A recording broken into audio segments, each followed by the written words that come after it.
In Datina City, an adventurer wannabe named Aizen tried to join an adventurer's guild. However, he was rejected once again. Confused, he asked for an explanation, as he had graduated at the top of his class from the Guildmaster Training Academy and could have worked as a staff member.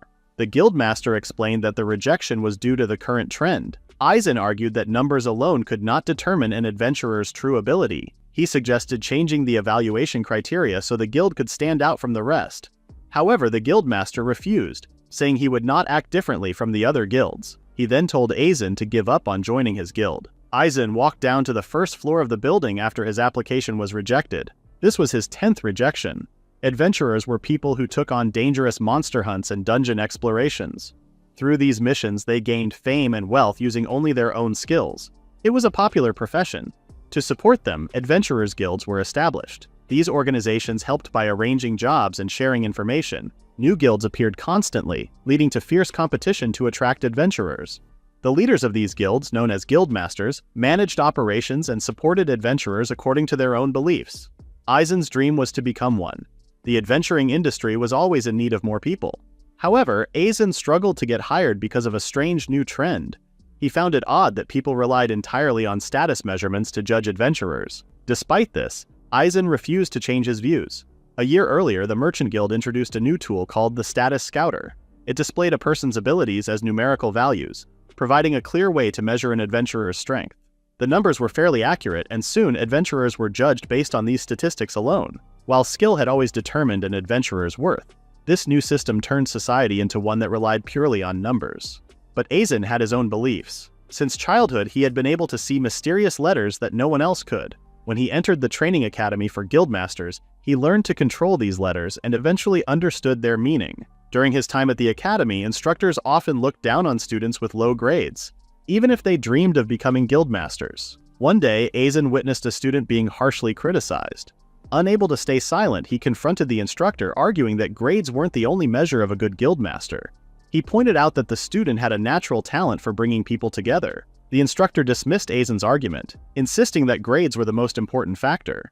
Despite this, the bullied student was grateful for Aizen's support.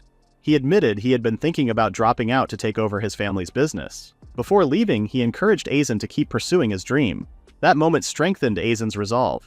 He swore to prove that a person's worth couldn't be determined by numbers alone. A sudden commotion broke out nearby. An adventurer burst through the door, bringing news for someone named Varin. His name was Salvio, the leader of the A-ranked party, Silver Wolf Brigade. Varin, looking nervous, asked what the news was about. She appeared poor, her equipment worn and dirty. Salvio excitedly announced that their party had been promoted to S-rank. Varin's eyes welled up with tears. She was overjoyed. She had worked hard, and now they had finally reached the highest rank. However, things didn't go as she expected. Salvio continued speaking, saying they needed to recruit stronger members. Because of that, they had to make space on the team. Aizen, who had been listening, could already tell where this was going. Salvio then declared that they had already processed Varin's removal from the guild. She was officially kicked out of the party. Stunned, Varin asked why. She had worked so hard for them. Salvio simply responded that it was because of her low stats. Aizen quickly understood the reason. It was part of a growing trend. The Status Scouter hadn't just led to a world ruled by numbers, it had also caused the rise of the expulsion rush. High-ranking parties were now desperate to recruit stronger members, so they rushed to remove their weaker teammates before others could. Varin started crying and held onto Salvio, begging him not to throw her out. Salvio pushed her away and called her a failure. Seeing how desperate she was, Aizen finally understood how bad the current situation had become. Adventurers with higher stats were rising in rank, and their achievements were impressive. While that was true, people only cared about numbers and ignored everything else. Aizen activated his appraisal eyes to check their hidden skills. As he focused, letters appeared, revealing the adventurer's hidden abilities. This was why Aizen refused to change his perspective. He could see what others couldn't. He first examined Salvio and discovered that he had Sturdy Body, a skill that boosted both attack and defense by 1.4 times. It was a powerful ability, but it was common among high-ranking adventurers. Next, Aizen turned his attention to Varin. As he read through the skills she possessed, something completely shocked him. Varin kept begging Salvio in a trembling voice, asking for another chance. Salvio smirked and told her to show her stats. She activated the Status Scouter, and a visual window appeared, displaying her numbers. When Salvio saw them, he burst into laughter. Her stats were only in the 3-digit range, while the rest of the party had 4-digit stats. He called her a loser and said she was the weakest in the group. According to him, she was nothing but a coward, useless in battle. The only thing she was good for was checking traps. He made it clear that they had no need for her. Virin looked completely defeated. Aizen watched the scene unfold and questioned whether high-ranking adventurers should behave this way. He wondered if this was how guilds were supposed to operate. Was it really okay to cast people aside just because of their stats? His hands clenched into fists as he made up his mind. He didn't want to stand by and watch people be discarded like this. To change things, he would build his own guild. With that decision, Aizen stepped forward and addressed the group. He asked if he could recruit Viren since Salvio was kicking her out. Salvio, surprised, turned to him and demanded to know who he was. Viren also looked confused. Aizen confidently stated that he had just formed a guild and was looking for members. Since she was now free, he wanted to take her in. Salvio burst into laughter again and told Aizen to listen to his advice. Viren had the lowest stats. Aizen didn't listen and went straight to Viren to ask for her hand. He grabbed the status scouter and smashed it on the floor. He told her she didn't need to rely on numbers anymore and promised to help her see her true worth. Then he invited her to join him. Feeling moved, Viren agreed and stood up. Salvio laughed and congratulated her, mentioning that some reckless guilds didn't use the scouter for recruitment. Jokingly, he told them to do their best and aim for S rank like his team. Aizen then asked Salvio if Viren was really the one responsible for avoiding traps in their party. For now, he wished them luck in dodging traps without her. Salvio was caught off guard and stood there speechless as Aizen walked out. A moment later, he flared up, but his teammates quickly calmed him down. Outside, Viren learned about hidden skills. Aizen explained that these were special abilities that the status scouter couldn't detect. He said he could see them using his appraisal eyes. He then revealed that Viren had a hidden skill called Super Sixth Sense. According to him, this skill allowed her to sense the locations of traps and monsters before encountering them. Viren insisted that all she did was walk in front of the group. Aizen explained that most people use their hidden skills without realizing it. He asked if she had ever avoided a certain path simply because it felt dangerous. He then pointed out that the only reason she had survived as the Vanguard or Human Shield was because her Super Sixth Sense had guided her and the party away from danger. Aizen also asked if she ever felt like she instinctively knew a monster's weak spot. When Viren's expression changed, he realized she was already aware of that part of her skill. He then asked why she had kept such an ability hidden. Viren responded that she was never given the chance to speak.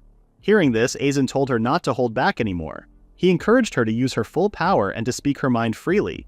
He then formally introduced himself as her new employer. Flustered, Viren said she looked forward to working with him. When Aizen spoke formally, she asked him to be more casual. He agreed, and her expression brightened. She then assured him that she would be at his service and asked about his guild. Aizen shared his goal to create a guild for outcasts, built by outcasts. He wanted to change the world so that people with valuable skills but low stats would be properly recognized. He was even willing to risk his life to make this vision a reality. Meeting Viren was the first step toward forming his yet unnamed guild. With determination, he vowed to put an end to the expulsion rush. Aizen admitted that he hadn't established the guild yet, and that Viren was his first recruit. Worried, Viren asked if she had been scammed, but Aizen reassured her that he truly planned to create a guild. First, he needed to submit an application to the Adventurers Guild Alliance's headquarters, which meant they had to travel to Viam City, a faraway place. If they just sat around, they would only end up starving. Aizen had even gone out of his way to recruit Viren because he wanted to help her build confidence. The first step was to change her worn-out appearance. He suggested getting her new equipment. Later, at the equipment shop, Viren nervously asked Aizen how she looked in her new gear. He told her she looked great, making her face turn bright red. She became so flustered that she could barely speak. The shopkeeper explained that, despite being made of cotton, the armor was sturdy, and the light leather gear was surprisingly durable. The rapier was sharp enough to pierce through chainmail.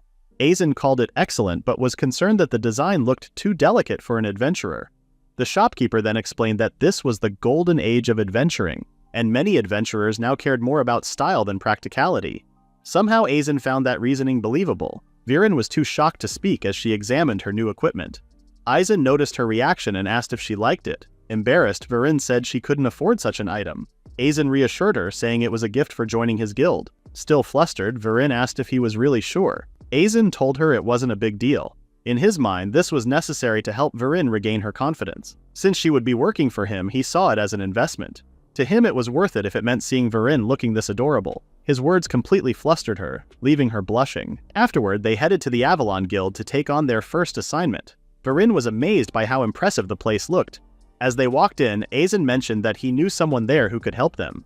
Just then, a hawk flew by, startling Viren. A voice called out to the hawk, naming it Harrier, and soon a woman came running over, apologizing. When she saw Aizen, she greeted him excitedly, saying it had been a long time. Aizen returned the greeting, calling her Kagarina and acknowledging Harrier as well. He then casually complimented Kagarina's new uniform design.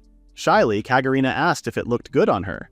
Aizen praised her red outfit, recalling that her old academy uniform also had red accents. Blushing, Kagarina insisted she wasn't happy about his compliment, but Harrier seemed to disagree. She kept denying it, but the hawk clearly doubted her words. Frustrated, Kagarina scolded Harrier, saying a mere bird shouldn't tease humans. Watching them interact, Aizen could tell they were getting along better than ever. Aizen introduced Virin to Kagarina. On top of that, Kagarina was actually the only daughter of the Avalon Guild's guild master. Virin quickly bowed her head as a greeting. However, Kagarina told her not to be too formal since she preferred casual interactions with adventurers. She then asked if Aizen had come to share the good news that he was finally hired, and even brought his cute girlfriend along. But Aizen made it clear that he had decided to stop trying to get employed. Instead, he planned to start his own guild. Kagarina was surprised. She had expected this to happen eventually, but not this soon. Harrier agreed and added something more. Kagarina nodded, saying that Aizen was always this stubborn. Virin, feeling confused, asked if Kagarina had just responded to Harrier. Kagarina confirmed that she could communicate with animals, not just Harrier. Aizen explained that this was Kagarina's hidden skill, called Zooglot. She used this ability in her guild management duties. He also shared that Kagarina was the first person to believe in his appraisal eyes and the existence of hidden skills. They had even been schoolmates before. For some reason, Virin felt uneasy. Aizen noticed and asked if something was wrong. Virin quickly denied it, insisting that nothing was wrong and that she wasn't jealous or anything. Aizen then assumed she was jealous of Kagarina's ability to talk to animals. Somehow, both Kagarina and Harrier could tell that Aizen was completely missing the point. Kagarina thought Aizen had discovered Virin's hidden skill. Aizen confirmed that Virin was the first member of his guild. Kagarina quickly told Virin to inform her if Aizen did anything suspicious so the guild alliance could imprison him. Aizen asked Kagarina not to make him sound like a bad person. Virin said it was fine, and even though she had only recently met Aizen, she could tell from their interactions that he was trustworthy. Harrier agreed. Kagarina blushed and admitted that Aizen was a good person.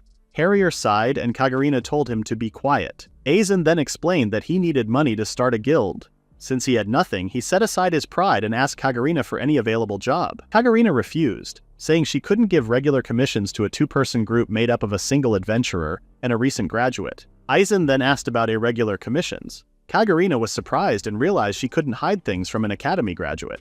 She admitted that there were some internally processed commissions. Virin asked what those were.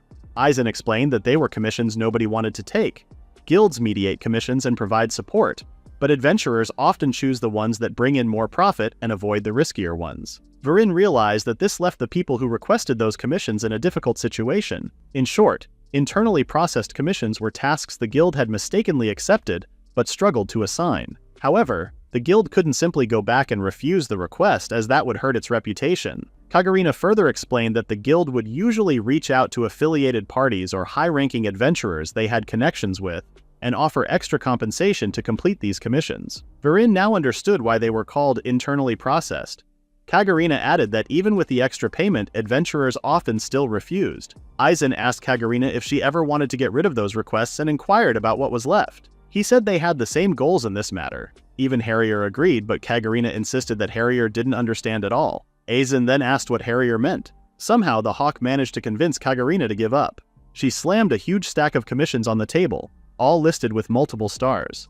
Aizen thanked her and reached for one, but Kagarina quickly slammed her hands on the table again. She warned him not to overdo things or he might actually die this time. Aizen was moved by her concern and thanked her for always worrying about him. He promised to be careful. Kagarina, however, just pouted in frustration. Aizen flipped through the commissions while Kagarina let out a sigh. After looking through them, he finally picked one and asked Kagarina to handle the procedures. The two girls were shocked when they read the document. Not long after, in a dark dungeon, Virin trembled in fear. She couldn't even find the right words to speak. Aizen told her to calm down, but she couldn't. She knew death was inevitable. No matter how she looked at it, diving into a maximum difficulty dungeon was far too reckless. Their mission was to retrieve a pendant from the deepest part of the underground dungeon, a place no one would dare enter. Not long after, in the dungeon, Virin struck the golem from behind. Her attack hit its core perfectly, and the golem collapsed with a heavy thud, nearly crushing Aizen. As dust filled the air, Aizen coughed and checked if Virin was okay. Virin ran to him and hugged him tightly, calling him reckless. Aizen felt guilty, but more importantly, he had witnessed Virin's true strength. However, Virin was not pleased. She scolded him to be more careful and cried out of relief that he was safe. Aizen thanked her and pointed out that this time she had acted on her own will. He assured her that she could change because she was no coward. As he patted her head and thanked her again, Virin became overwhelmed with emotion. Tears streamed down her face and she began sobbing loudly. Confused, Aizen asked what was wrong. Through her tears, Virin admitted that no one had ever treated her so kindly before. She swore to do her best for Aizen's sake so that she could live with pride. She promised to keep pushing forward. If someone wants to be accepted, they must first accept themselves. At that moment, it seemed Virin had finally taken her first step forward. A moment later, someone appeared from around the corner. It was Salvio, looking bruised and injured. Virin was shocked, so Aizen stepped in for her. He asked Salvio where the rest of his team was. Salvio scoffed at the question and told him he was the only one left. A few hours earlier, Salvio had been cursing out loud, frustrated. He remembered Aizen's words about Virin helping the team avoid traps and wishing them luck. To him, Aizen seemed cruel, as if he had mocked them.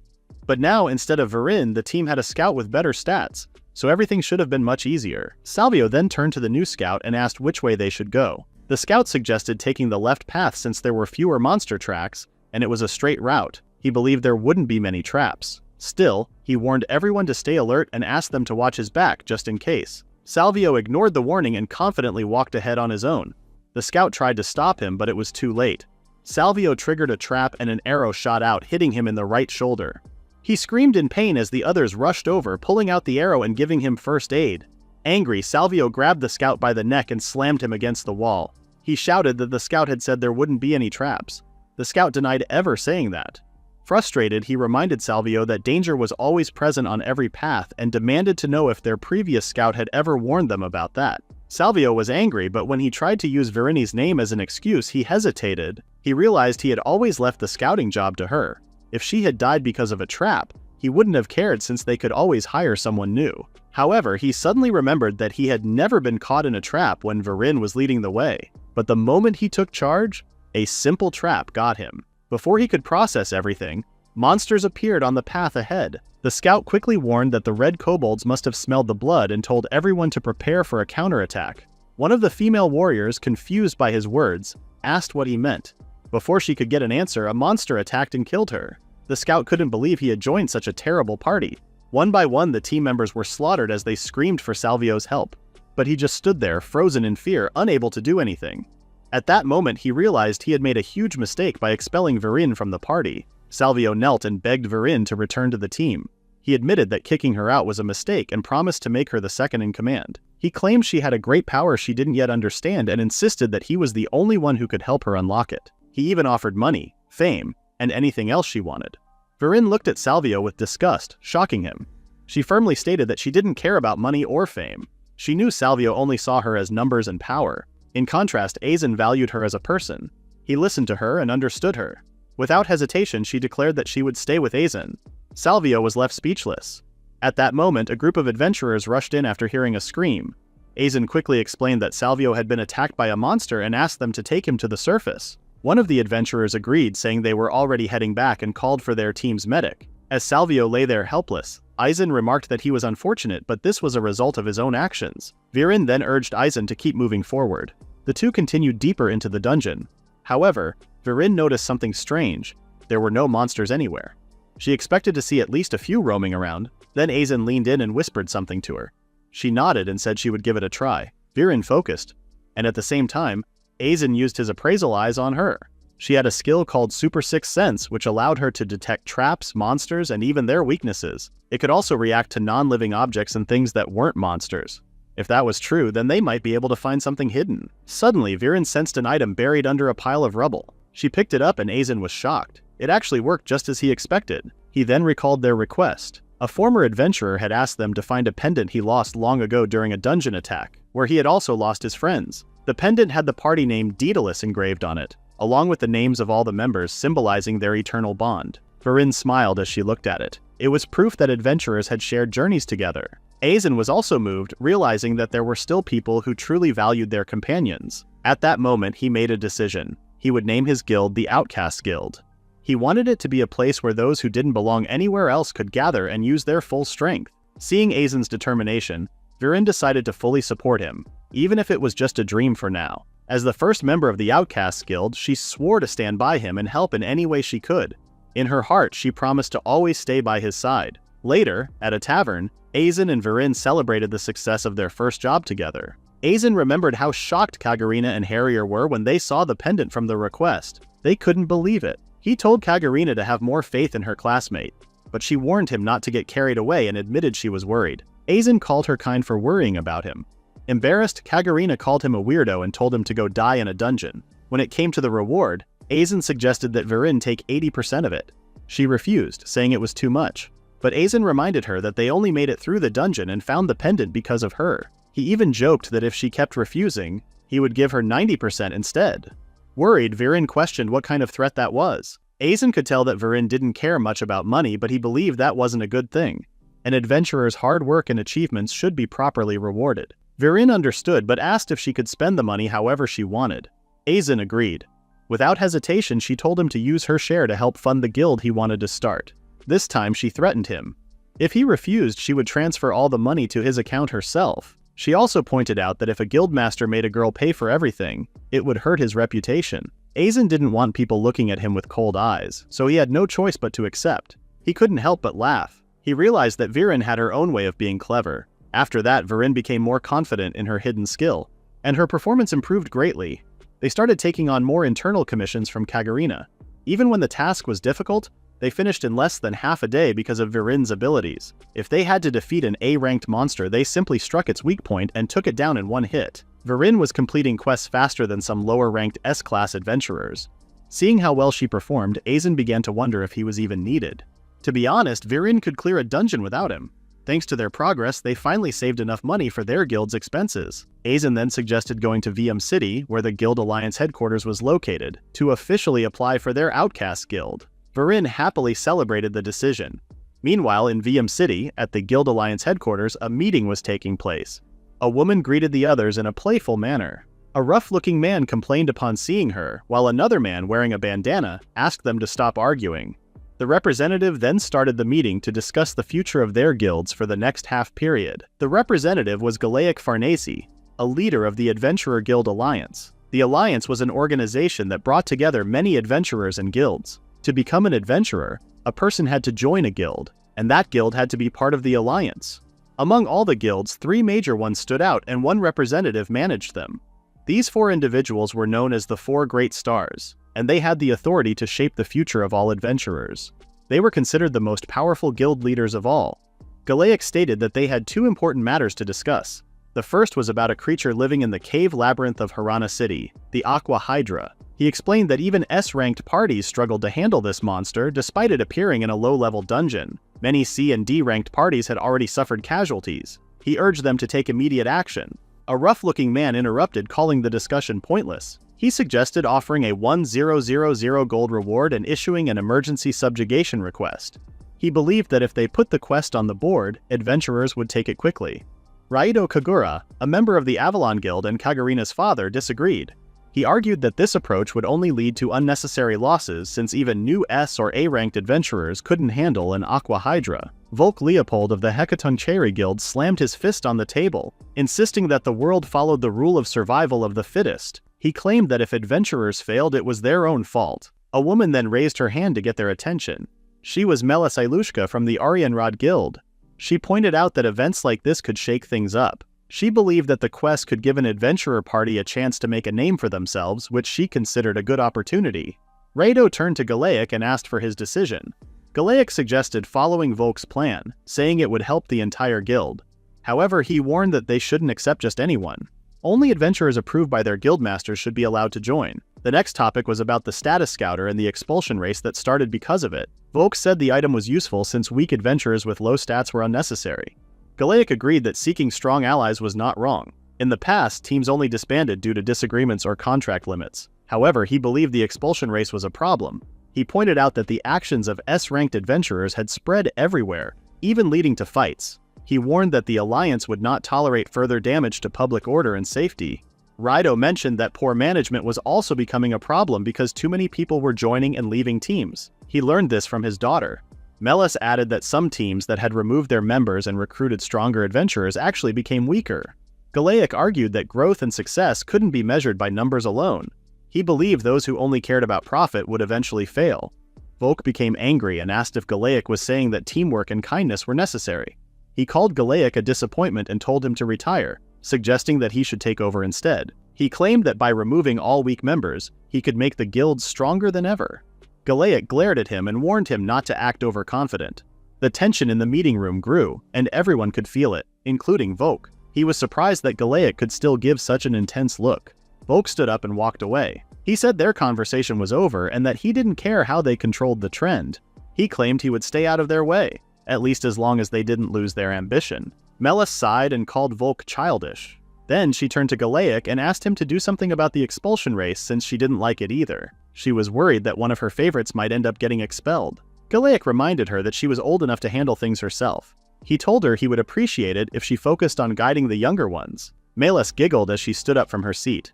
Before leaving, she asked him to take her out to dinner sometime and waved goodbye.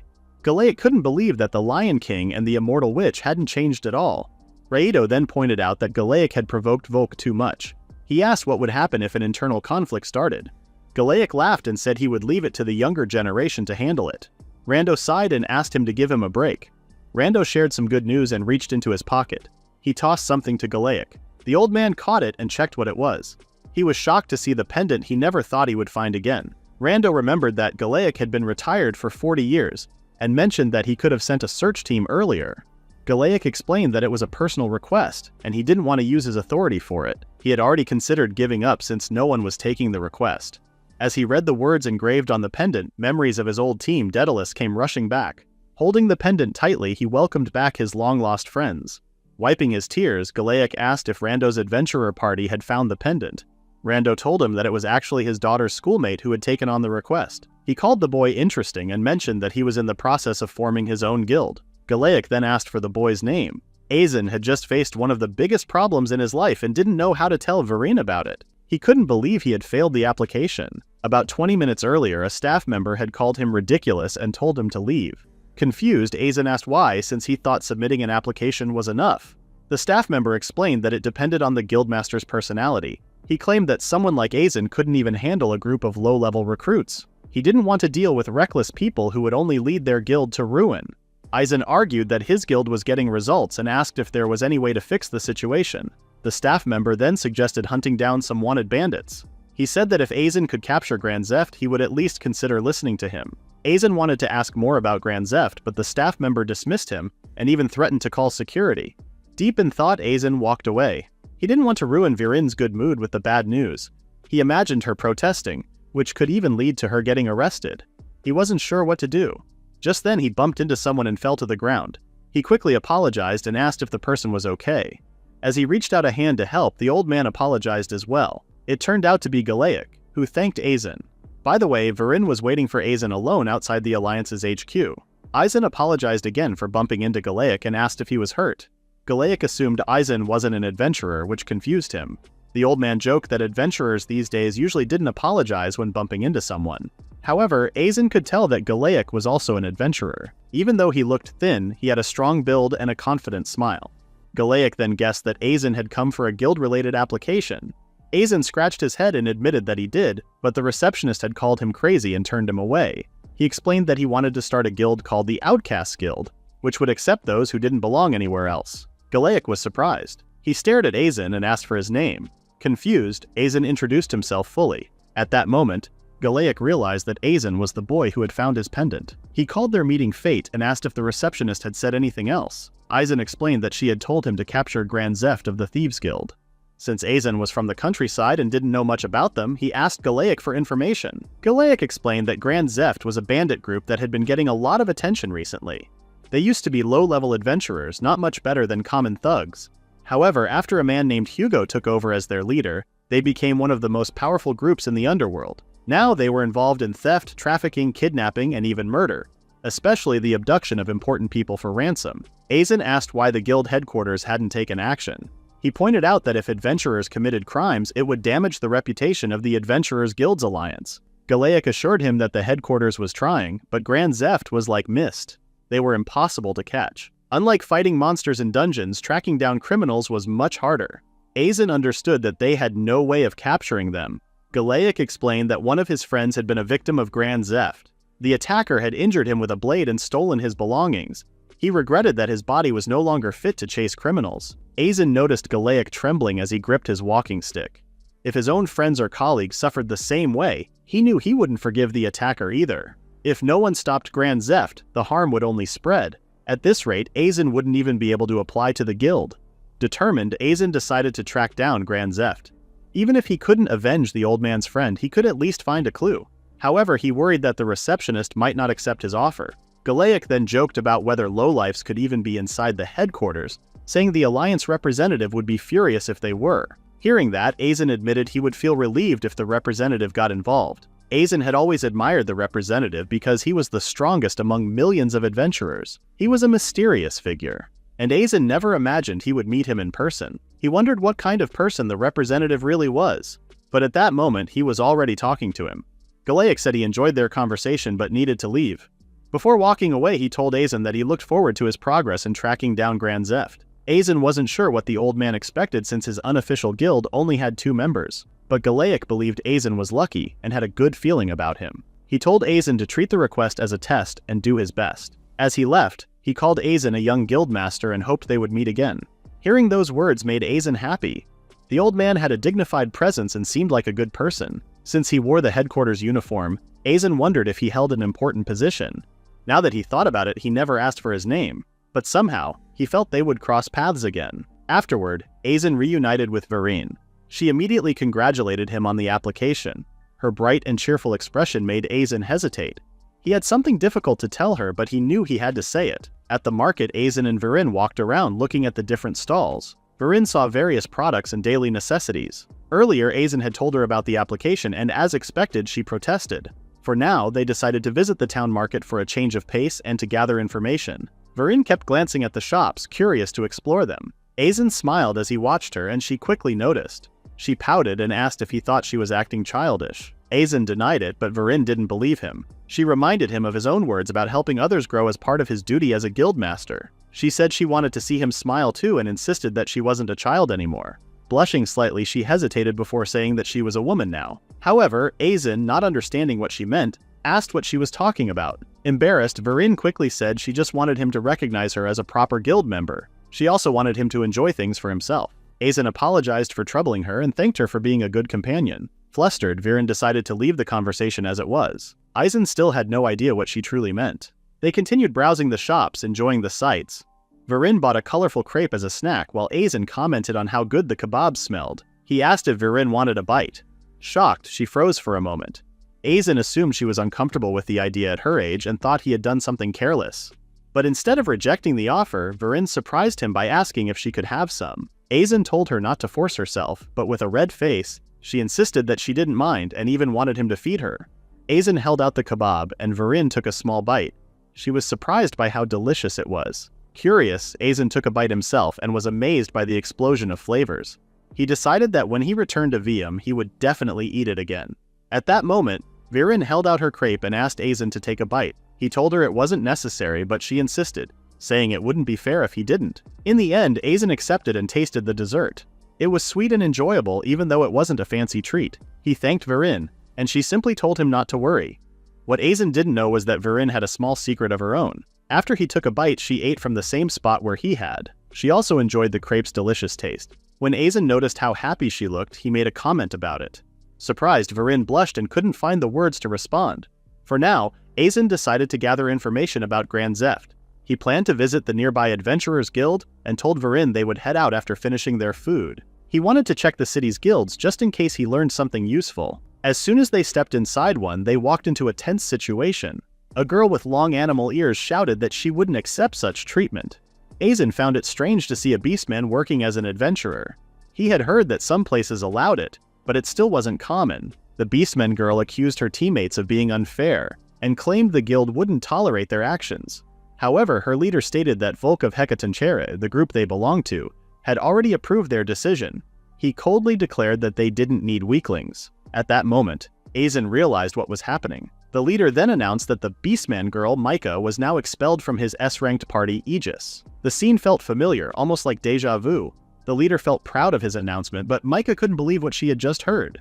She asked if she had ever caused trouble for the party. The onlookers whispered among themselves, expecting another banishment. Aegis was the top-ranked party of the Hecatari Guild, and had recently defeated a dragon. Its leader, Clay, was known as the Dragon Slayer, and was highly favored by Quadmaster Volk Leopold. If Volk approved a banishment, the exiled member would never be able to join another party. Anyone who tried to resist would be permanently banned by the Guild Alliance. But Micah refused to accept her banishment and told the onlookers to be quiet. Just then, a female magician stepped forward. She introduced herself as Hilda the Necromancer, Aegis's new magician. Clay admired her necromancy and called it beautiful.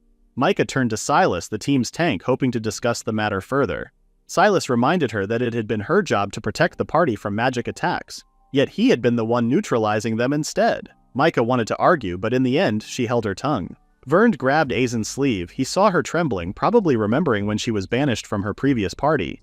But this wasn't unusual. Similar things were happening in adventurers' guilds everywhere. Even so, he had already made his decision when he saved Vernd. He placed his hand on hers to reassure her. He had promised himself that he would put an end to the expulsion rush and create a place where people's abilities were valued beyond just stats and numbers. Aizen tried to step in, but Micah snapped at him like an angry cat. He was startled and left speechless for a moment. Keeping his composure, he introduced himself as the guildmaster of the Outcasts Guild. He explained that he wanted to recruit Micah as a member. Micah was completely shocked by his words. Clay, on the other hand, said he had never heard of such a guild. Aizen simply responded that it was a newly formed one. In reality, he couldn't admit that his application had been rejected, and that his guild wasn't officially recognized yet. Aizen asked the group when Silas and Micah had joined the party. Silas claimed he had been part of the team since the beginning, while Micah had joined 2 years ago when the party was still ranked B. Aizen then questioned whether they had ever considered that their rise to S rank was due to Micah's contributions. Clay confidently stated that their skills alone had earned them the rank and recognition from Volk. He insisted that Micah should understand her own position now, since she would only slow them down in the future. He also pointed out that she had too little mana for an S-ranked adventurer. Silas agreed, saying it would be best to remove her before something bad happened. He proudly declared that the team only needed him, a tank who could neutralize all kinds of attacks, and Clay, the Dragon Slayer. On top of that, they had Hilda, whom he considered a good teammate. Aizen doubted Silas's claim that he could neutralize all attacks, even with high defense. He decided to use his appraisal eyes, something he hadn't done in a while. He examined everyone, starting with Silas. His eyes confirmed that Silas had a powerful hidden skill called Iron Wall. This skill reduced physical damage by 50%. Additionally, if Silas's defense was higher than an opponent's attack power, the attack would only deal 1 damage. Aizen acknowledged that this was a valuable skill for a tank, as reducing minor attacks to almost nothing was a major advantage. Since their party was named Aegis, it made sense that Silas was at its core. However, something didn't add up. There were 3 types of attacks: physical, magic, and status ailments.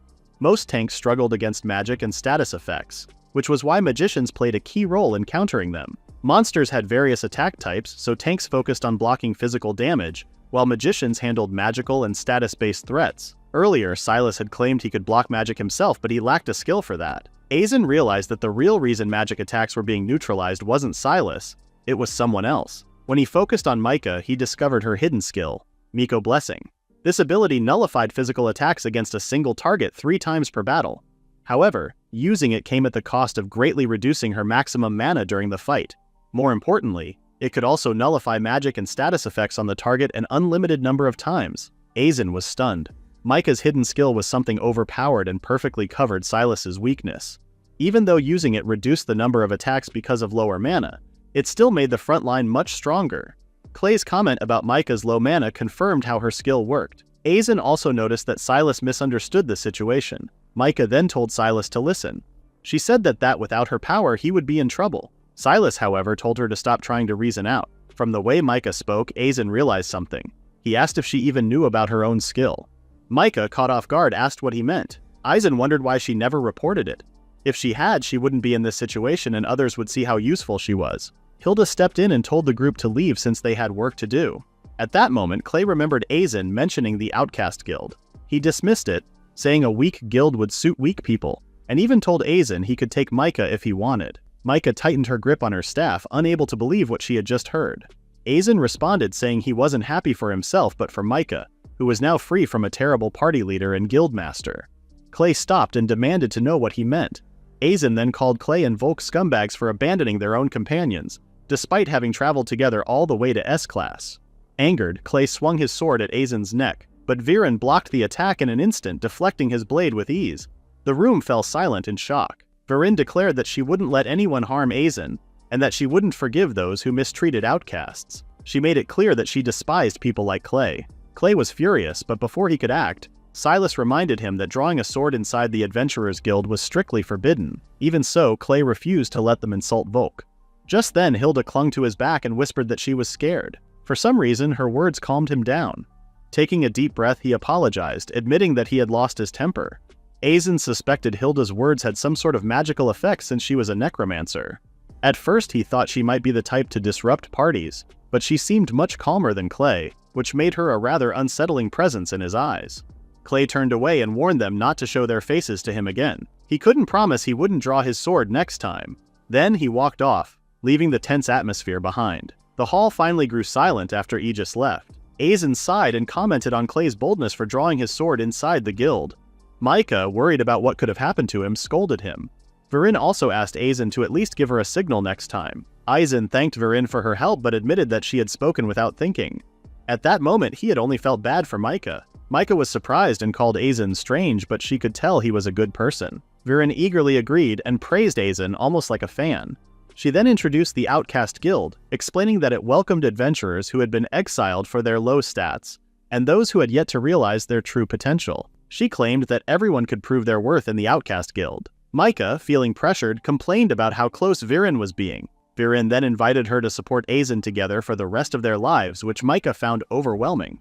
Aizen quickly reminded them that he had only spoken in the heat of the moment. Viren suddenly realized what he meant, and Micah gave them both a doubtful look. Scratching his head, Aizen admitted that they were not an official guild yet, and that his application had only just been submitted. Micah, now angry, demanded to know if she had just been recruited into a guild that didn't even exist. Aizen insisted he wasn't trying to deceive her but had his own reasons. Furious, Micah grabbed him by the collar and called him a swindler, accusing him of taking advantage of someone else's weakness. Aizen asked her to calm down and promised to take responsibility as the guild master. Micah, realizing her adventurer career might be over, started crying.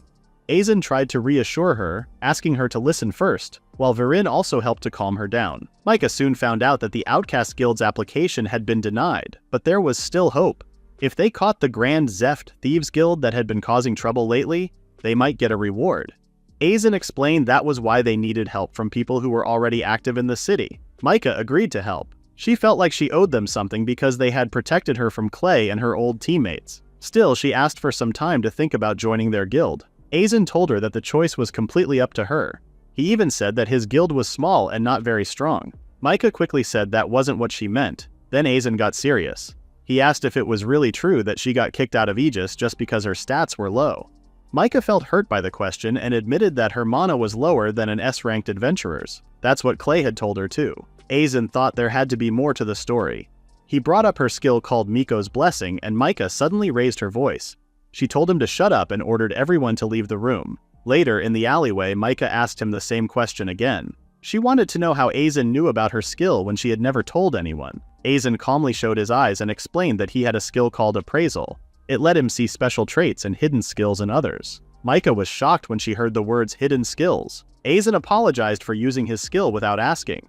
He said he understood it was a secret, one she couldn't even tell her powerful former teammates. He figured there had to be a reason why she kept it hidden. Micah flinched when she heard that. At that moment, Viren told Micah not to worry. She said that Aizen was someone who kept secrets. She also shyly added that every girl had at least one secret of her own. When Aizen saw her blush, he felt confused. Micah, on the other hand, thought there was something strange about what Viren said. Still, she already believed that Aizen was a kind person who didn't force others to join the guild by using their secrets against them. For now, she decided to trust him. Aizen said that of course he wouldn't do something like that, because his dream was to become a White Guild master. Micah agreed with him and said that it was a deal. Since everything was settled, she suggested they get moving. Viren then asked where they were going. Micah told her they were heading to an information broker. In the world of adventurers, there was a connection between party members, guild receptionists, and informants. The more well-known a party was, the more people they were connected to. These connections were very useful, not just for gaining power in the guild, but also for planning dungeon attacks. Information was a powerful tool. The only contact Aizen had was Kagarina, but this time they met a rough-looking man, and Aizen paid him for the information. The informant shared everything he knew about Grand Zeft. He said that their leader Hugo was very powerful. The group had about 10 members, but most of them were low-ranked adventurers. They weren't even real thieves. Micah then asked why they had such a bad reputation even though they were just amateurs. The informant explained that it was mostly Hugo who did everything. The others only helped by moving the stolen goods. He also said that Hugo had a strange ability. People said he could disappear anytime he wanted. Aizen and Virin were shocked to hear that. The informant added that Hugo used to be a bandit and didn't care about big goals like fighting monsters. Aizen believed that Hugo probably had a hidden skill that made his body invisible. That was likely the reason why Grand Zeft could do whatever they wanted without being stopped. For people who didn't know about hidden skills, this was hard to understand. Virin and Micah were good examples of people who knew about their hidden skills and learned how to control them. But Hugo used his skill in a harmful way, which was the complete opposite. Aizen thought they had to do something to stop him.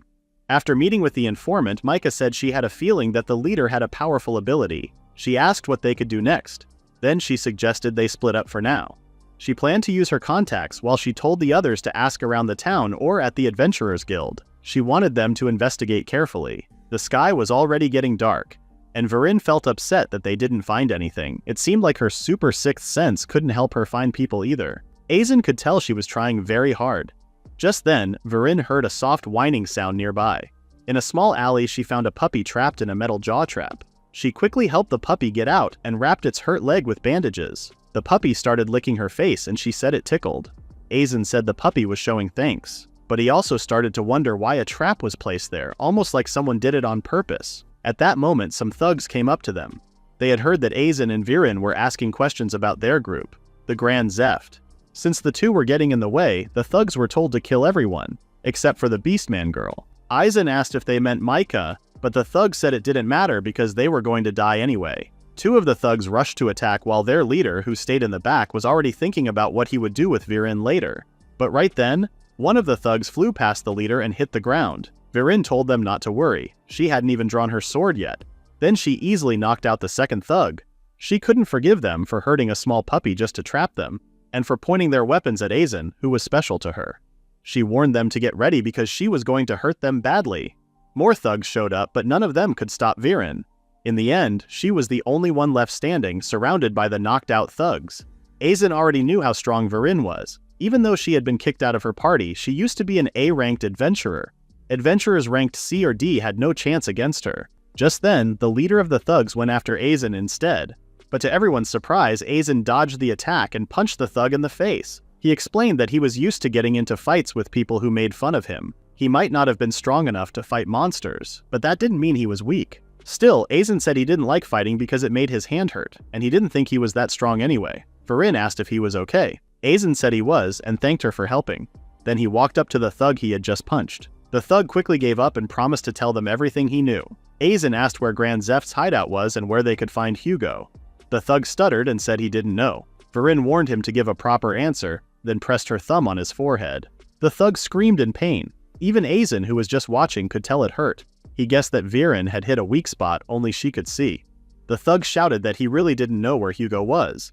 Hugo only allowed his most trusted people to enter the hideout.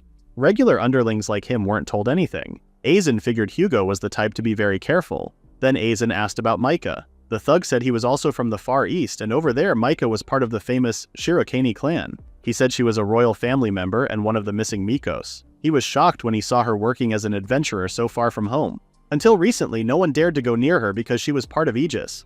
But now that she had been kicked out, Hugo planned to kidnap her and ask for ransom from her royal family. Aizen realized that these people had been targeting Micah from the beginning. The thug then suggested they work together and promised they could make lots of money. But Aizen and Virin just glared at him and told him to be quiet.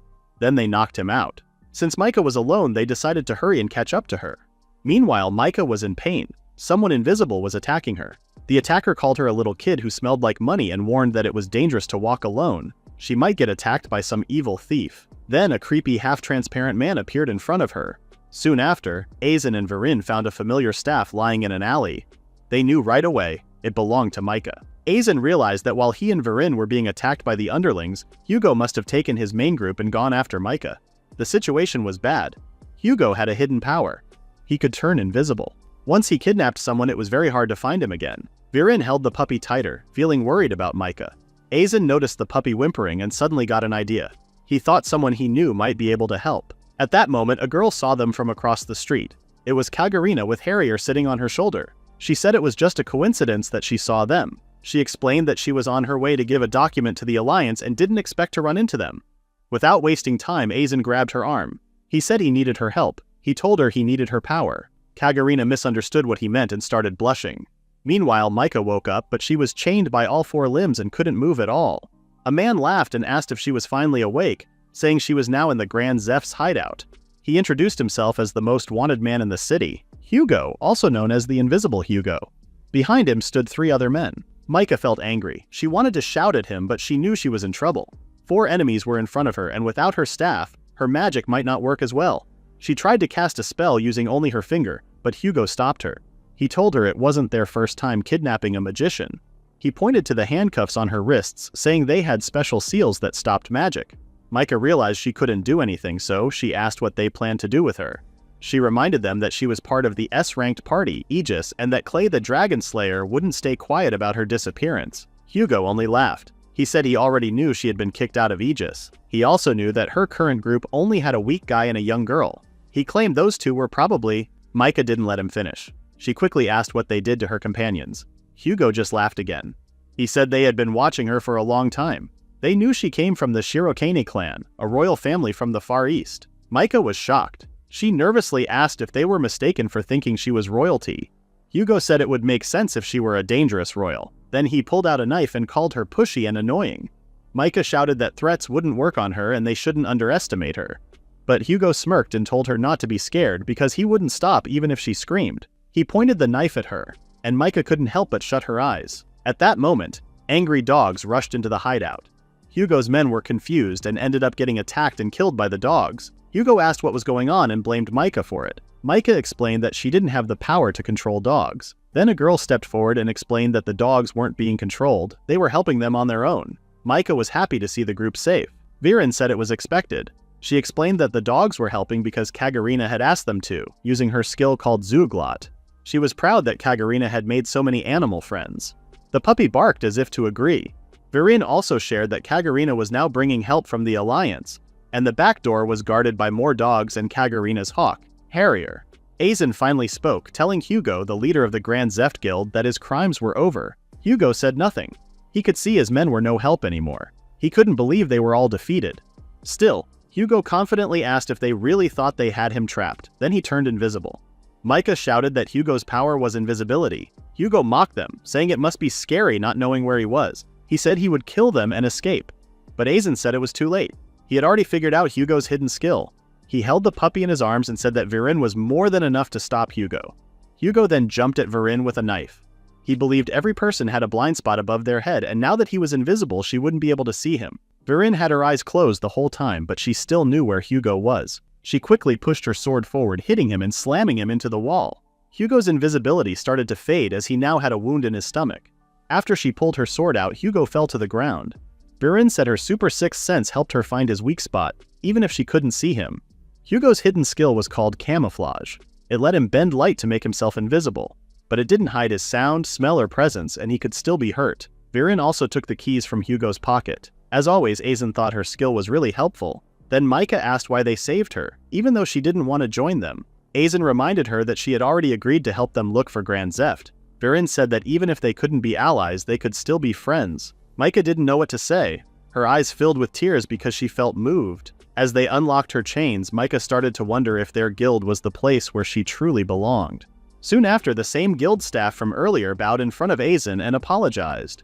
With a nervous voice, he congratulated Aizen on his situation with Grand Zeft and said his guild application had been approved. He also mentioned that the admission fee had been waived. He apologized again for the trouble he had caused. Aizen asked why the man was acting so strangely. The staff member begged Aizen to accept his apology, saying he had already made the representative very angry. If things kept going like this, he could lose his job, get a pay cut, or be sent to another place. He quickly ran away, asking for forgiveness as he left. Aizen and the girls were left in shock for a moment. Then Viren said they were now officially recognized as the Outcasts Guild. Kagarina congratulated them, saying they finally had a starting point and told them to do their best. She also said that aside from the reward money, they would receive a thank you letter later on. Aizen felt relieved that everything had been settled and thanked Kagarina for her help. Viren was happy that everyone was safe. Kagarina reminded Aizen not to forget the dinner he had promised her, saying she would order the most expensive dish. Aizen said he could handle it as long as only she was eating. Kagarina then secretly spoke with Harrier, asking if this meant it was a date. While we didn't hear his reply, it was clear he said yes. After that, Aizen turned to Mika and apologized for getting her involved in something dangerous. Mika said it was her own choice to help them, so they didn't need to feel guilty. She added that it was actually supposed to be the other way around, but she couldn't explain it yet. She went quiet for a moment, then asked Aizen to listen to her story in private. Aizen saw how worried she looked and was surprised. Mika had always been compared to her sister. Many people wished her younger sister would become the priestess of the Shirokane clan instead. These were the whispers of the maids, words Mika never wanted to hear. Whenever she stood in front of others, she felt their cold stares filled with doubt and disappointment. Next to her sister, she felt useless. So she made a choice. She left her clan. She no longer wanted to be part of the Shirokane name. She ran away from the mansion and finally found her freedom. But even after that, the memories and shadows of her past still followed her. In the present, Mika sat down with Aizen for a talk. She admitted she had kept secrets from them, and that was part of the reason behind the kidnapping. She apologized for getting them involved. Aizen asked if she was talking about where she came from. He said the thieves from Grand Zeft had mentioned it.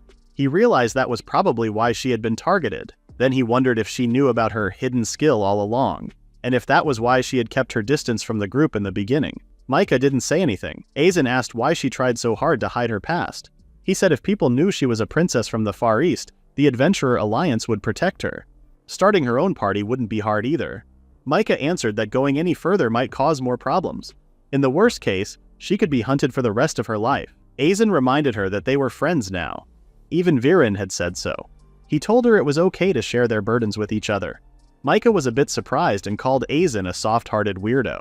But Aizen said that if he wanted to be a proper guildmaster, he had to be ready to carry a few secrets. He was prepared for that. Mika paused for a moment before finally saying her full name, Mika Shirokane. She admitted that she was born into the royal family of the Far East, known as the Shirokane clan. Her family came from a long line of shrine maidens.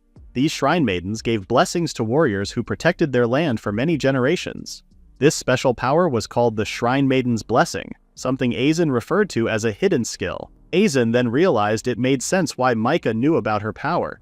She came from a family that had passed down such skills, so she was likely taught about them early in life. He asked if her family kept this power a secret. Mika said yes. She explained that the Shirokane clan kept the Shrine Maiden's blessing to themselves. They didn't allow outsiders to use or even learn about it. The Shrine Maidens were kept locked away, and Mika described those days as hell. She also revealed that she had a younger sister who could give an even stronger blessing than she could. Because of that, Mika started to feel like she didn't belong. There was no place for her in the clan, or anywhere else. She still remembered her sister once asking if Mika was useless. That question stayed with her. It was one of the reasons she decided to run away. Mika had always looked up to adventurers, people who lived freely and traveled wherever they wanted. She wanted to be like them and live that kind of life. Fortunately, she had a lot of time to read, so she learned about magic and how to become an adventurer.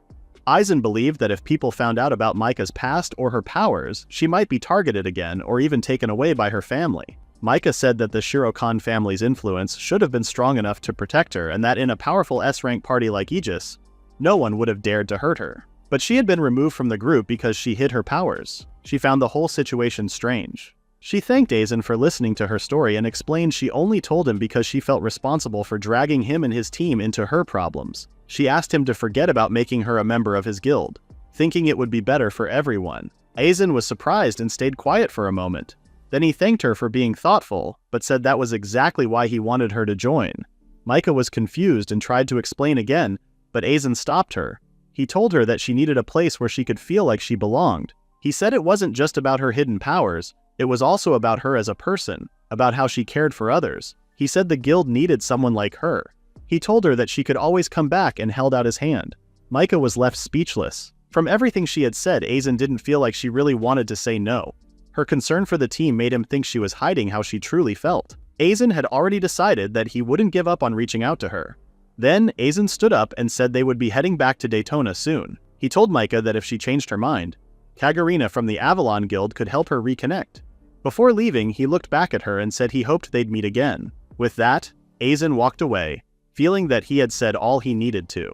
Now, it was up to Mika to choose what to do next. The next evening, inside the Avalon Guild's building, some of the members celebrated the start of the new Outcast Guild. They raised their mugs and cheered. Kagarina didn't mind the celebration, but she complained that her father was there too, and he had even rented the whole building. Raito, her father, asked what she was upset about. He reminded her that they had captured the Grand Zeft and safely started a new guild. He said it was only right to celebrate the achievements of the man his daughter liked. Kagarina got annoyed and asked what he meant. She told him not to say such nonsense. Then Raito turned to Aizen and said he was excited to see what Aizen's guild would become. He added that more people believed in Aizen than he probably realized. Aizen looked confused. He wondered if there were others who believed in him besides the ones already there. Viren then spoke up and said she also believed in Aizen. She imagined a future where outcasts weren't hated but were finally free to show their strength. Together with the Outcasts Guild, Kagarina thought about how Aizen used to be a loner. Now he had managed to win over a kind-hearted girl. Aizen corrected her and said he was just looking for hidden talent. Then, as promised, he told everyone it was his treat and brought out some special food. He told Kagarina to enjoy it. Kagarina felt a little emotional because she had expected a date, but deep down, she figured something like this would happen. Everyone enjoyed the food together. Even the dog from before was there with them.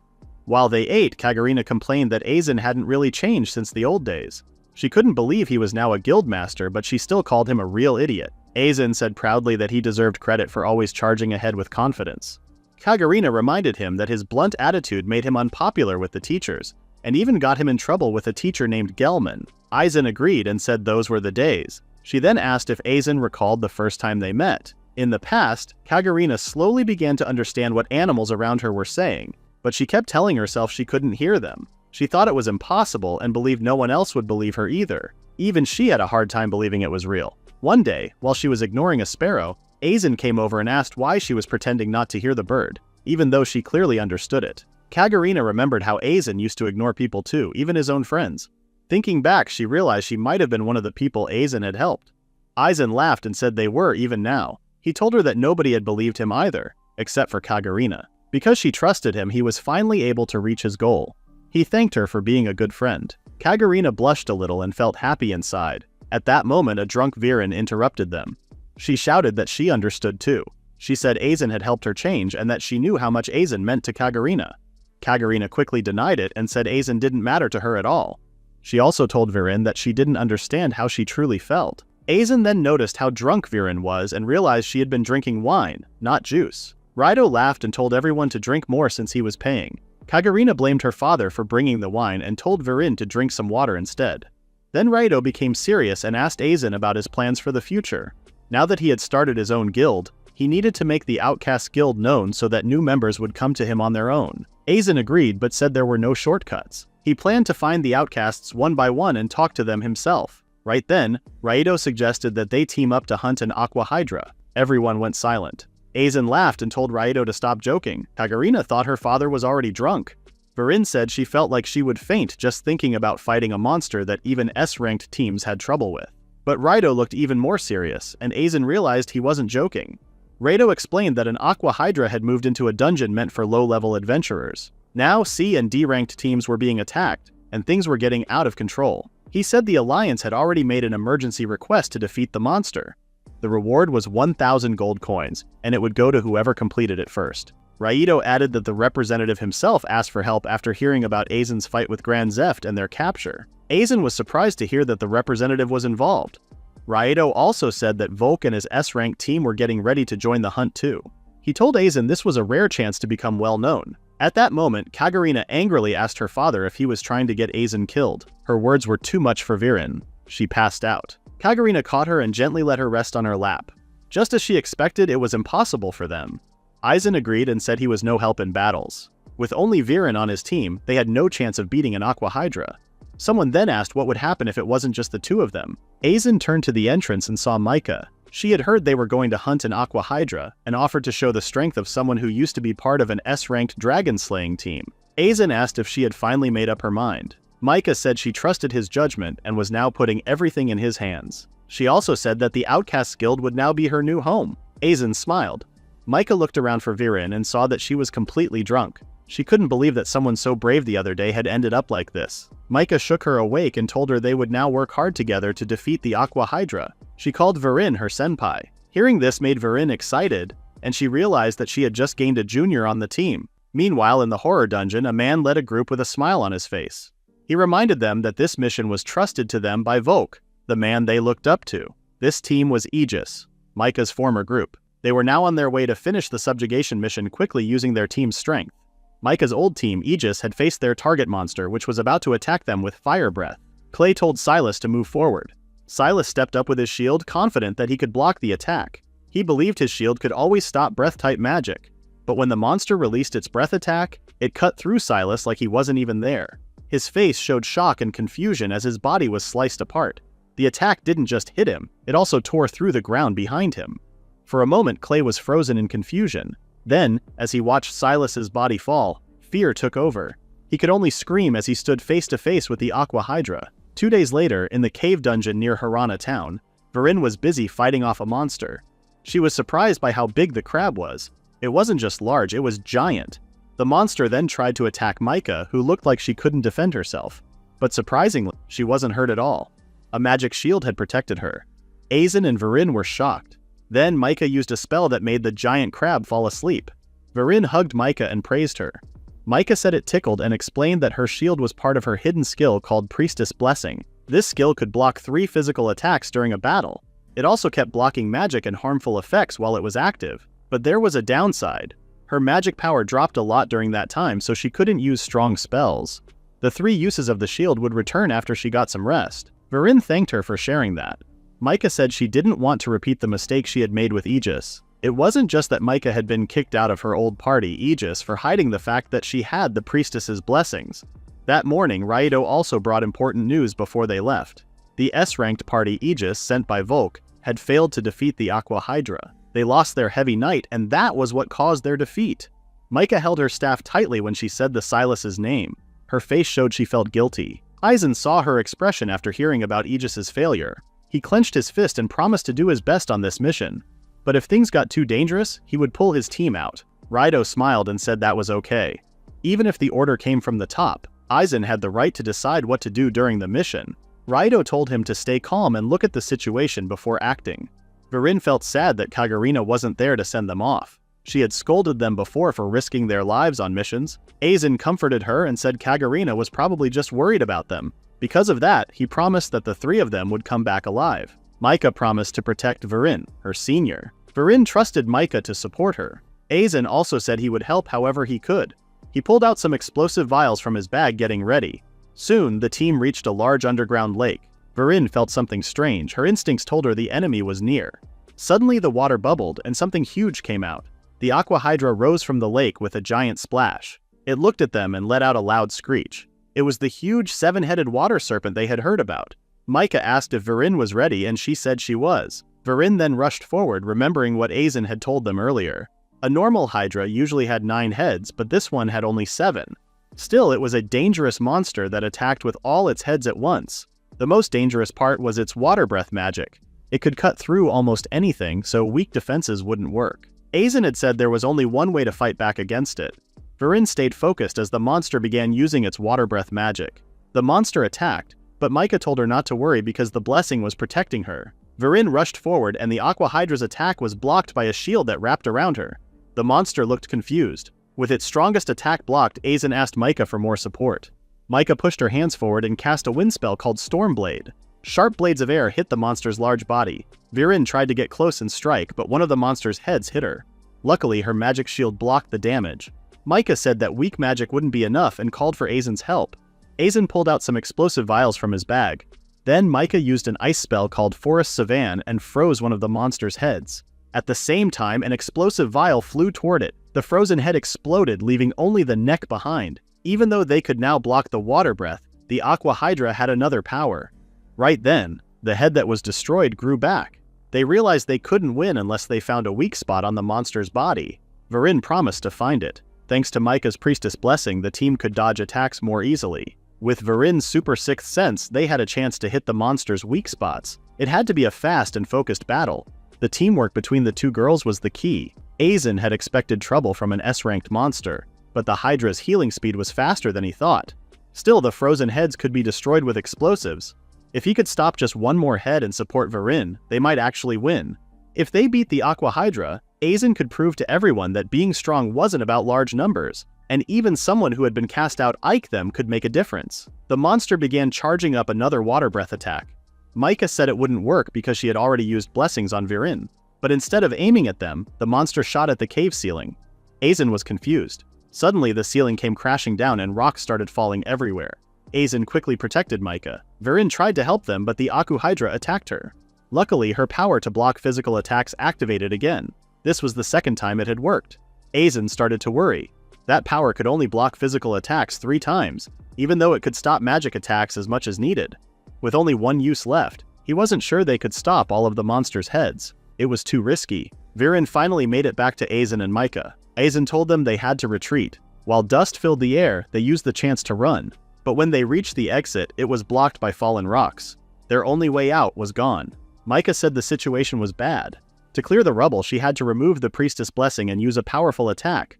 But she knew the monster would take that chance to hit them with its water breath. Even though she had one physical attack block left, it would still be almost impossible to get her balance back and dodge past the monster's 7 heads. Aizen felt guilty for putting the girls in danger.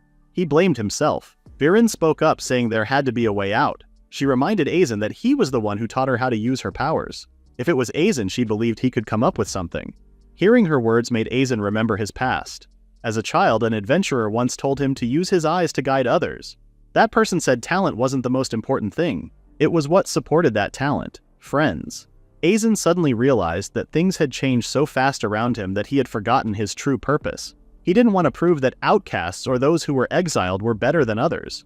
He just wanted to show that everyone, even those treated unfairly, had their own way to shine. With that realization, Aizen turned to Viren. He hugged her and thanked her. Her face turned red. Aizen told the girls how grateful he was to have them as companions. Then he calmly told them to hide behind the nearby rocks. He needed to find a way to stop the Aqua Hydra's next move. While they were hiding, Aizen asked Micah if the priestess blessing could also be used on objects. Micah said it was possible, but explained that even if they changed the target, the number of times it could block physical attacks wouldn't reset during the fight. They still only had one use left. Aizen then wondered if something like impact counted as a physical attack. Micah wasn't sure.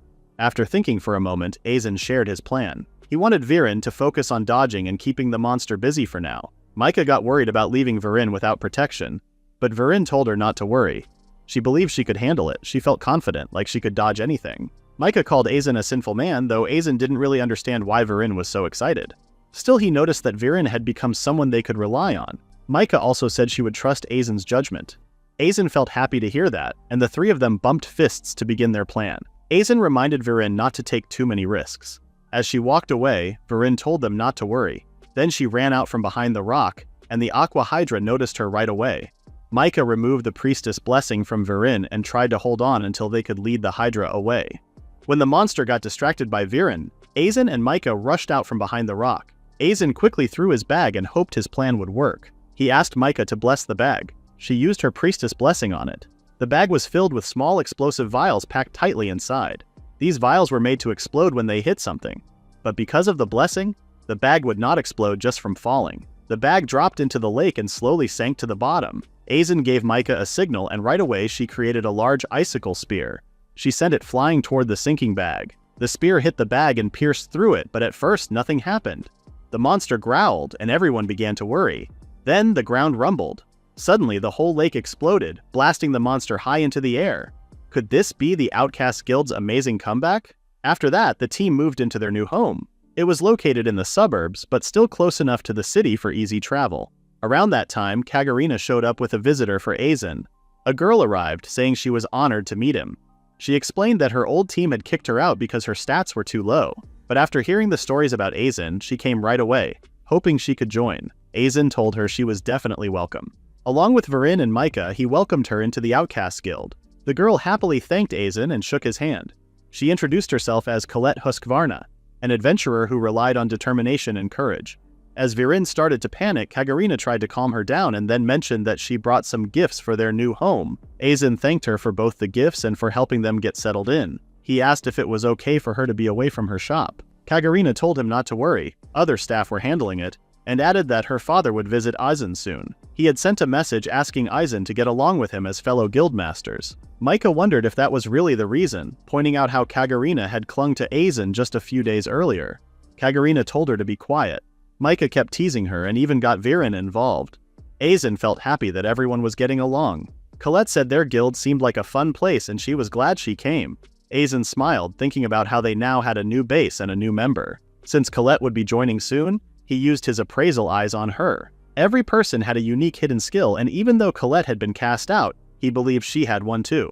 When he saw her hidden skill, he was too shocked to say a word. A few days later, newspapers showed headlines about a new guild made up of expelled adventurers who had defeated the Aqua Hydra.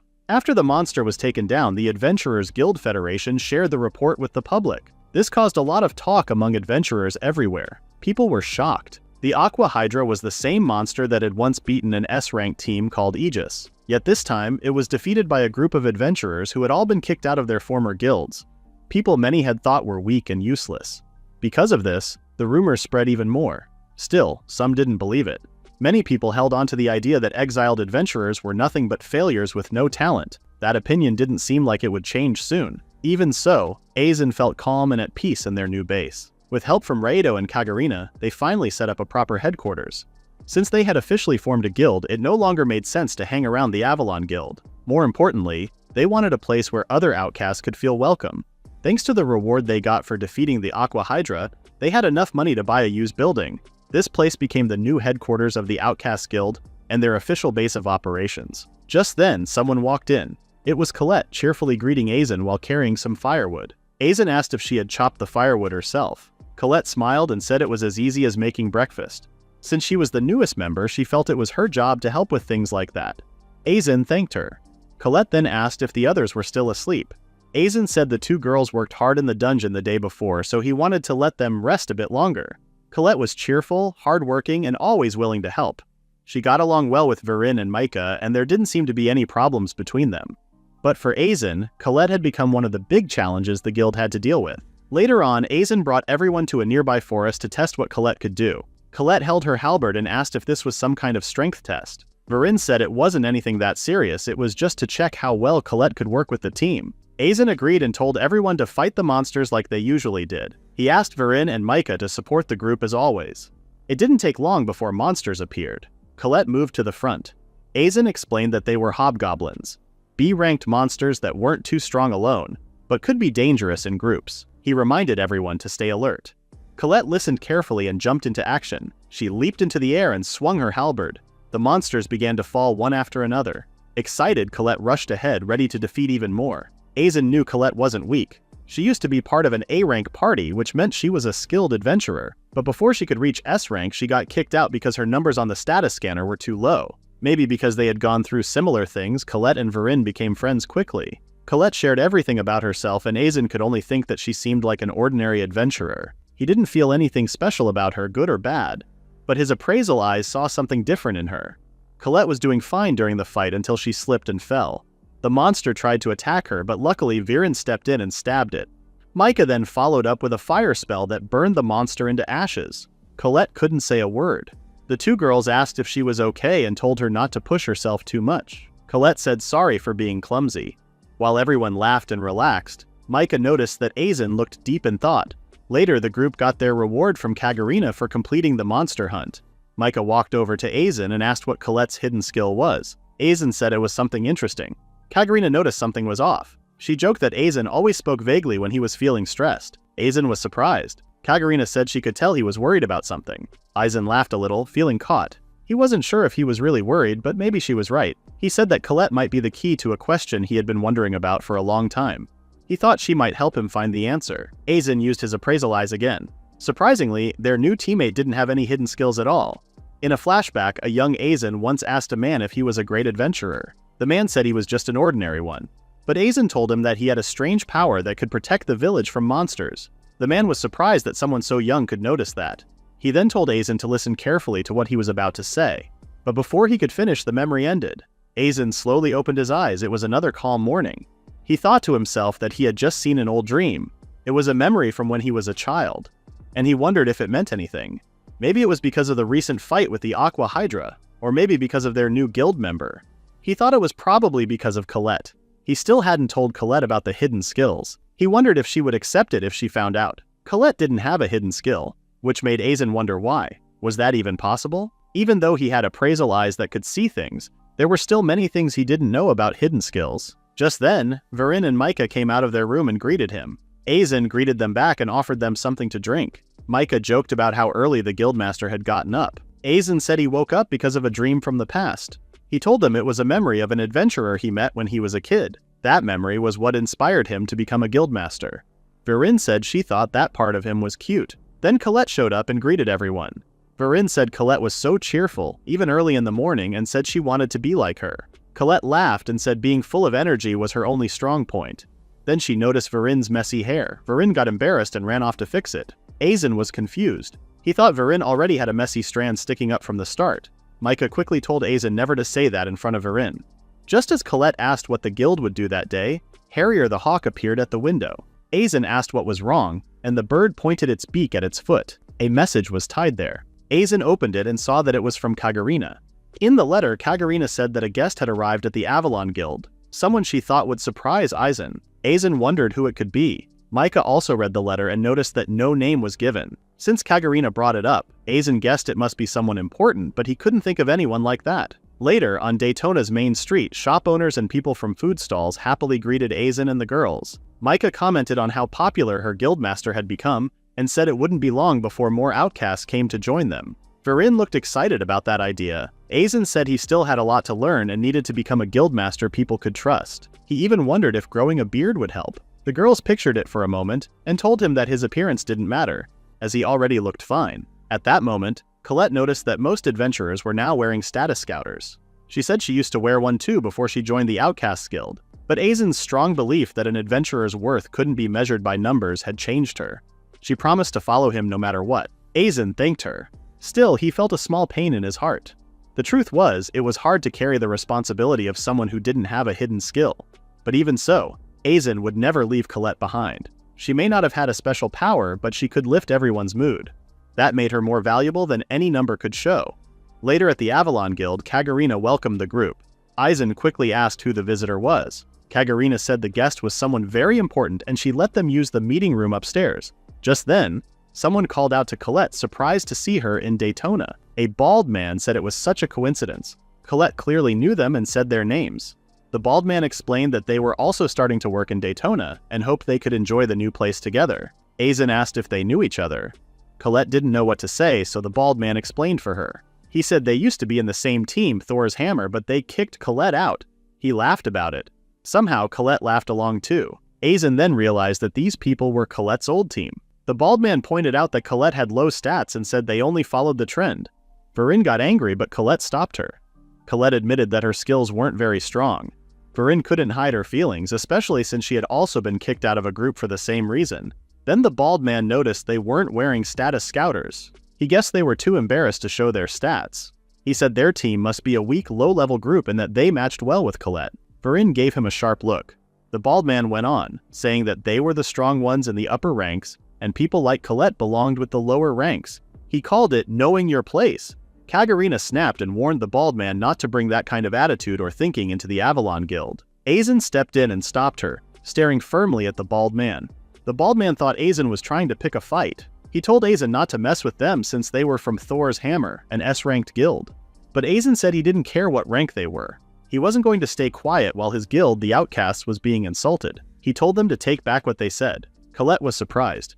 In the Avalon Guild, thanks to Rado and Kagarina, only a few people still looked down on the outcasts. But outside the guild, most people still believed that those with low stats were useless and deserved to be treated badly. Aizen started his guild to fight against that unfair thinking. Then one of the bald man's teammates asked if they were really from the Outcast Guild. He reminded the bald man that this was the same guild that had made headlines for defeating the Aqua Hydra.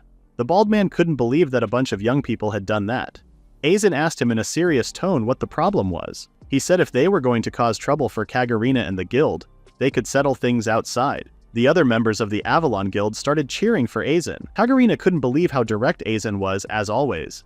Harrier then quietly reminded her of something, and Kagarina told the guests to wait a little longer. Suddenly, someone came out of the meeting room and shouted, asking if they were really the Outcast Guild. Everyone looked up toward the second floor. A man in glasses and a noble-looking outfit walked down the stairs. He said he had been looking forward to meeting them and even called Aizen by his full name and title as commander. He shook Aizen's hand, leaving him speechless. Kagurina then explained that this was the guest who had asked to meet them. The man realized he had been rude and apologized for not introducing himself earlier. He said his name was Faust Multipla, the alchemist who invented the status scouter. It was a surprise to see such an important person appear.